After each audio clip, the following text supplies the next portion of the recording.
நம்முடைய பிதாவாகிய தேவனாலும் கர்த்தராகிய இயேசு கிறிஸ்துவினாலும் உங்களுக்கு கிருபையும் சமாதானம் உண்டாக கடவது. நாம் தியானித்து கொண்டிருப்பது இயேசு கல்வாரி சிலுவையில் பேசிய அந்த 7 வார்த்தைகள். அது வெறும் வார்த்தை மட்டுமல்ல, நமக்கான வாழ்க்கையும் கூட. நாம் அதில் 6வது வார்த்தையை பார்க்கலாம். யோவான் 19:30. இயேசு காடியை வாங்கின பின்பு முடிந்தது என்று சொல்லி தலையை சாய்த்து ஆவியை ஒப்பு கொடுத்தார்.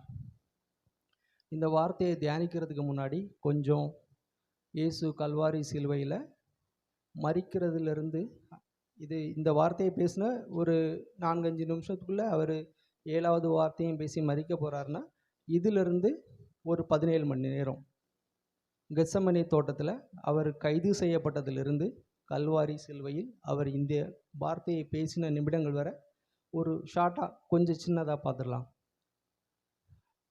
அந்த ராத்திரியில் கெத்செமனே தோட்டத்தில் இயேசு நைட்டு கைது செய்யப்படுகிறார். கூட இருந்த சீசனால் முத்தம் செய்து காட்டி கொடுக்கப்பட்டு கைது செய்யப்படுகிறார். முதல் முறையாக அவர் ஒரு நம்பிக்கை துரோகத்தை சந்திக்கிறார். அவர் கைது செய்யப்பட்ட உடனே அவருடைய சீசர்கள் எல்லாரும் ஓடிவிட்டார்கள். அதற்கு முன்பாக 5 நாளுக்கு முன்பாக குருத்தோலை நேரண்டு எந்த மக்கள் எல்லாம் தாவீதின் குமாரனுக்கு ஓசனா என்று சொல்லி குருத்தோலையை கையில் பிடித்து கொண்டு வந்தார்களோ அந்த மக்கள் எல்லாரும் ஓடிவிட்டார்கள். இயேசு மட்டும் கைது செய்யப்பட்டு விசாரணை சங்கத்திற்கு முன்பாக கொண்டு நிறுத்தப்படுகிறார். அப்படி நிறுத்தப்படும் பொழுது எந்த மக்கள் ஓடி போனார்களோ, எந்த மக்கள் ஓசானா சொல்லி பாடினார்களோ அவர்கள் எல்லாரும் வேடிக்கை பார்ப்பவர்களாகவும் சிலர் அவருக்கு எதிராகவே பொய் சாட்சி சொல்கிறவர்களாகவும் வந்தார்கள். அதையும் அவர் பார்த்தார். பேதுரு அவரோடு இருந்த சீடன் யார் மேல் திருச்சபையை கட்டுவேன் அவர் என்று சொன்னாரோ அதே சீடன் மறுதளிக்கிற காரியங்களையும் அவர் பார்த்தார். எல்லாவற்றையும் பார்த்தார். பிலாத்து அவரை விடுதலை செய்ய மனதாக இருந்தாலும் கூட மக்கள், ஆசாரியர்கள் மற்றவர்களின் தூண்டுதலின் பேரில் அவரை வாரியினால் எடுத்து சிலுவையில் ஒப்பு கொடுத்து மரணத்திற்கு ஏதுவாக ஒப்பு கொடுத்தார். ஒப்பு கொடுக்கப்பட்ட பிறகு அவர் எருசலேமின் வீதிகளில் நடந்து செல்லும் பொழுது சும்மா நடந்து செல்லவில்லை. அவரை துன்பப்படுத்துவதற்கு அவரோடு சென்றவர்கள் 250 காலால் படை வீரர்கள், 50 குதிரை வீரர்கள். அவர்கள் அவரை அடித்த அடி மொத்தம் 5480 அடிகள் என்று ஆராய்ச்சியாளர்கள் சொல்கிறார்கள். அந்த அடியின் மூலமாய் அவர் இழந்த இரத்தத்தின் அளவு சுமார் 6.5 லிட்டர். இவ்வளவு பாடுகளுக்கு மத்தியில் அவர் சிலுவையில் தொங்கின போது சொன்ன வார்த்தை முடிந்தது. ஒரு மனிதனாக இருந்தால் கண்டிப்பாக அவன் சொல்லியிருப்பான், இல்லை என்னால் முடியவில்லை, என்னால் தாங்க முடியவில்லை, போதும் என்று சொல்லியிருப்பான். அவர் முடிந்தது என்று சொன்னால் அவர் எதை செய்து முடித்தார்? எதை முடித்ததால் முடிந்தது என்று சொன்னார். அதை தான் இப்பொழுது பார்க்க போகிறோம். இயேசு வந்ததற்கான நோக்கங்கள் நிறைய இருக்கிறது. அதை சொன்னால் நேரம் பற்றாது. நான் 5 காரியத்தை மட்டும் சொல்கிறேன்.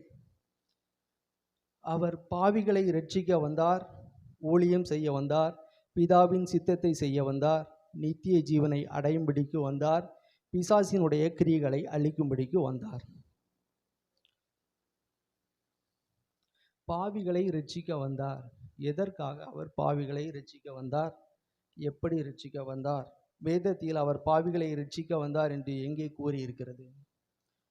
1 தீமோத்தேயு 1:15. பாவிகளை இரட்சிக்க கிறிஸ்து இயேசு உலகத்தில் வந்தார் என்கிற வாக்கியம் உண்மையும் எல்லா அங்கீகரிப்புக்கு பாத்திரமுமானது. எதற்காக நமக்கு பாவங்களில் இருந்து ஒரு இரட்சிப்பு தேவை அப்படின்னு என்ன பார்த்தோம்னா, எசேக்கியேல் 18:21 இருக்கிறது.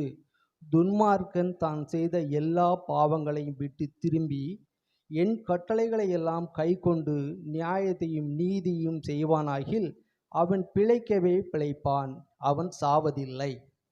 இந்த வசனம் நமக்கு கற்றுக் கொடுத்து தருவது என்னவென்றால், பாவத்தில் இருந்து திரும்பினால் அவன் பிழைக்கவே பிழைப்பான். ஒருவேளை அவன் பாவத்திலே இருந்தால், ரோமர் 6:23 சொல்கிறது, பாவத்தின் சம்பளம் மரணம். அந்த பாவத்தின் சம்பளமாகிய மரணம் நமக்கு சம்பவிக்க கூடாது என்பதற்காகத்தான் பாவத்திலிருந்து நம்மை விடுவிக்க இயேசு வந்தார்.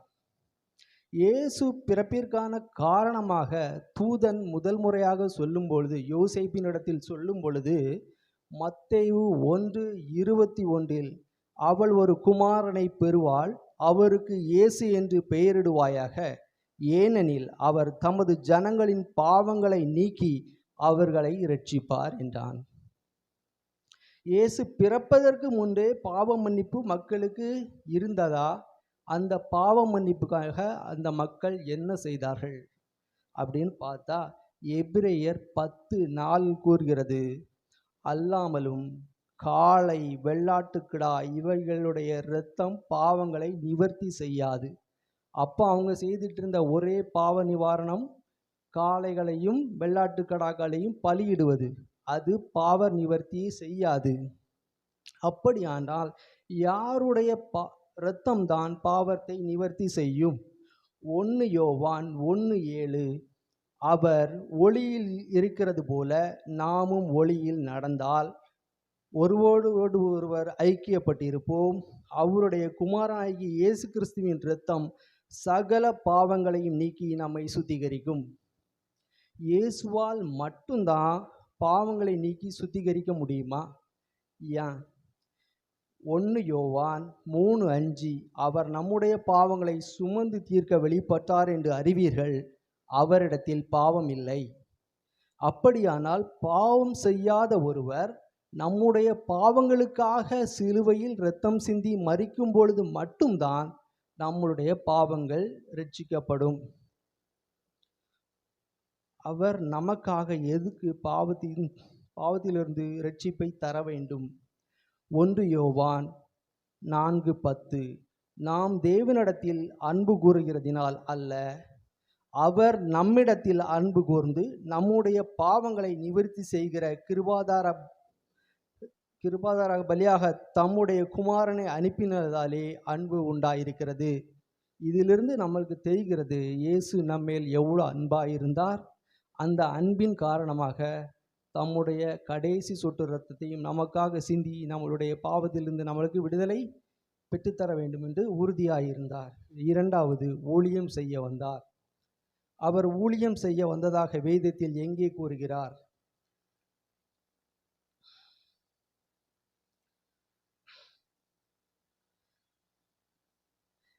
மன்னிக்கவும், அந்த வசனம் இருப்பிட நான் எடுக்கலை, வசனத்தை மட்டும் வாசிக்கிறேன். அப்படியே மனுஷகுமாரன் ஊழியம் கொள்ள வராமல் ஊழியம் செய்யவும் அநேகரை மீட்கும் பொருளாக தம்முடைய ஜீவனை கொடுக்கவும் வந்தார் என்றார். இந்த வசனத்தின் மூலம் நாம் கற்றுக்கொள்வது என்னவென்றால், அவர் தேவனாய் இருந்தும் மனிதராய் வந்து ஊழியம் கொள்ள வரல, ஊழியம் செய்ய வந்தார். நமக்காக ஊழியம் செய்யதான் வந்தார், அவர் ஊழியம் கொள்ள வரல. 3வது, பிதாவின் சித்தத்தை செய்ய வந்தார்.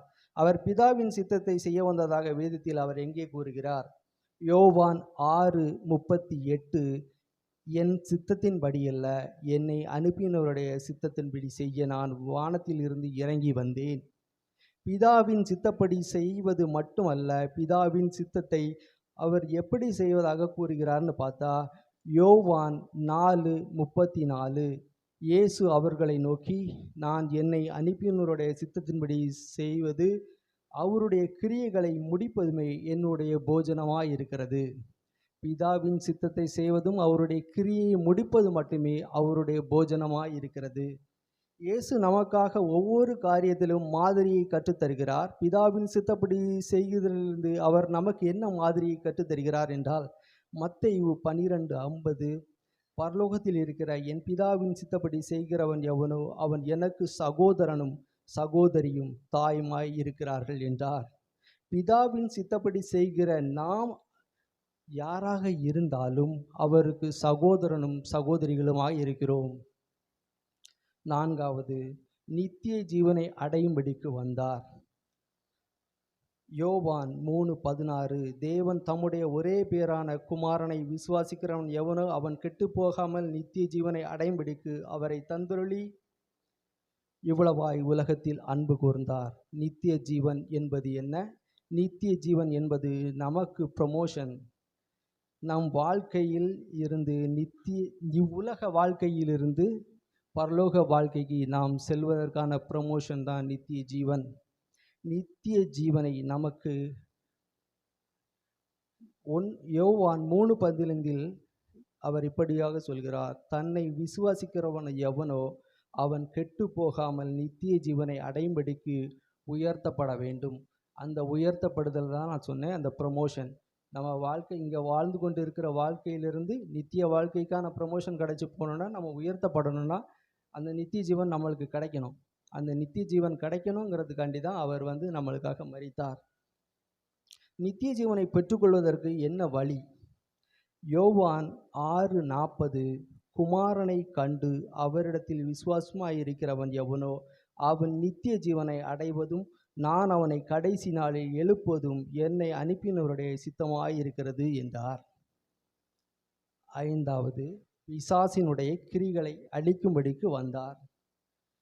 1 யோவான் 3:8 பாவம் செய்கிறவன் பிசாசினால் உண்டாயிருக்கிறான், ஏனெனில் பிசாசானவன் ஆதி முதல் பாவம் செய்கிறான். பிசாசினுடைய கிரியைகளை அழிக்கும்படிக்கே தேவனுடைய குமாரன் வெளிப்பட்டார். பாவம் செய்கிறவன் யாராய் இருக்கிறான் என்றால் அவன் பிசாசால் உண்டாயிருக்கிறான். அவன் நீதியை செய்யாமலும் தன் சகோதரனிடத்தில் அன்பு கூறாமலும் இருக்கிறவைகளை பிசாசின் பிள்ளையாக இருக்க வாய்ப்புகள் அதிகம். வசனம் இப்படியாக சொல்கிறது, 1 யோவான் 3:10 இதனாலே தேவனுடைய பிள்ளைகளை இன்னார் என்றும் பிசாசின் பிள்ளைகள் இன்னார் என்றும் வெளிப்படும். நீதியை செய்யாமலும் தன் சகோதரனில் அன்பு கூறாமலும் இருக்கிற எவனும் தேவனால் உண்டானவன் அல்ல. இயேசு நமக்காக எப்படி பிசாசின் கிரியைகளை ஜெயித்தார்? அப்போஸ்தலர் 10:38 நசரேயனாகிய இயேசுவை தேவன் பரிசுத்த ஆவியினாலும் வல்லமையினாலும் அபிஷேகம் பண்ணினார். தேவன் அவருடன் கூட இருந்தபடியினால் அவர் நன்மை செய்கிறவராயும் பிசாசின் வல்லமையினால் அகப்பட்ட யாவரையும் குணமாக்குகிற அவராயும் சுற்றித் திரிந்தார். இயேசுவின் மரணத்திற்கு முன்பு வரை இறந்தவர்கள் உடல் மேல் பிசாசானவன் ஆதிக்கம் செலுத்தினான். அது மோசையின் உடல் மீது கூட அவன் ஆதிக்கம் செலுத்தினான். யூதா 1:19 பிரதான தூதனாகிய மிகாவேல் மோசையுடைய சரீரத்தை குறித்து பிசாசுடனே தர்க்கித்து பேசின போது அவனை துச்சமாக குற்றப்படுத்த துணியாமல் கர்த்தர் உன்னை கடிந்து கொள்வாராக என்று சொன்னான். ஆனால் இயேசு நமக்காக இரத்தம் சிந்தி சிலுவையில் வெற்றி சிறந்தார். நான் முந்தினவரும் பிந்தினவரும் உயிருள்ளவருமாயிருக்கிறேன், மரணத்திற்கும் பாதாளத்திற்கும் உரிய திறவுகோலை உடையவனாய் இருக்கிறேன் என்கிறார். இயேசு மரித்து உயிர்த்து சீடர்களுக்கு காட்சி அளித்து விண்ணேற்றம் அடைந்த பிறகு இயேசு 2 முறை அவர் வார்த்தை வாயிலாகவும் தனது சாட்சி வாயிலாகவும் வெளிப்படுகிறார். முதல் முறை பவுல் சவுலாக இருக்கும் பொழுது அவர் விசுவாசிகளை துன்பப்படுத்த செல்லும் பொழுது இயேசு சவுலை சந்திக்கிறார். அப்பொழுது சவுல் கேட்கிறார், தேவனே நீர் யார் என்று. நீர் துன்பப்படுத்துகிற நசரேயனாகிய இயேசு நான் தான் என்று சொல்கிறார். இது இயேசு விண்ணேற்றம் அடைந்த பிறகு சவுலுக்கு முதல் தடவை அவர் சொல்வது. 2வது தடவை வெளிப்படுத்தின சுவிசேஷத்தை யோவான் எழுதுவதற்கு எல்லா காரியங்களையும் பிரத்யட்சமாக தேவன் அவருக்கு காட்டுகிறார். எப்படி நடக்கப் போகிறது, எப்படி நடக்கும், எப்படி இருக்கிறது என்பது எல்லாம் யோவானுக்கு பிரத்யட்சமாக காட்டி அதை எழுத சொல்கிறார். அப்பொழுது அவர் சொல்கிறார்,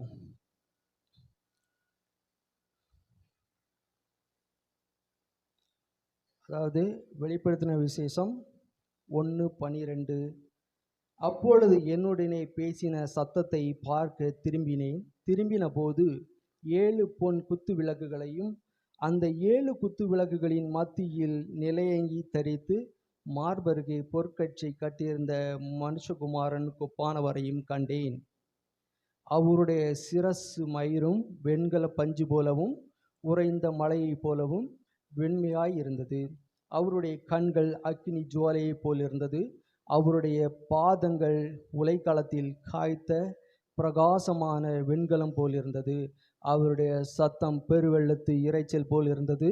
தமது வலது கரத்திலே 7 நட்சத்திரங்களை ஏந்தி கொண்டிருந்தார். அவர் வாயிலிருந்து இருபுறமும் கருக்குள்ள பட்டயம் புறப்பட்டது. அவருடைய முகம் வல்லமையினால் பிரகாசிக்கிற சூரியன் போல் இருந்தது. நான் அவரை கண்டபோது செத்தவனைப் போல அவருடைய பாதத்தில் விழுந்தேன். அப்பொழுது அவர் தம்முடைய வலது கரத்தை என்மேல் வைத்து என்னை நோக்கி, பயப்படாதே, நான் முந்தினவரும் பிந்தினவரும் உயிருள்ளவருமாய் இருக்கிறேன். மரித்தேன், ஆனாலும் இதோ சதா காலங்களிலும் உயிரோடு இருக்கிறேன். ஆமேன். நான் மரணத்திற்கும் பாதாளத்திற்கும் உரிய திறவுகோலை உடையவனாய் இருக்கிறேன் என்கிறார். இயேசு சிலுவையில் பேசின அந்த முடிந்தது என்ற வார்த்தை வெறும் இயலாமையின் வெளிப்பாடு அல்ல, அது ஒரு வெற்றியின் வெளிப்பாடு. இயேசு எதை செய்து முடித்தாரோ அதை தான் முடிந்தது என்று சொன்னார். நம் வாழ்க்கையிலும் இதுவரை முடிந்தது முடிந்ததாக இருக்கட்டும்.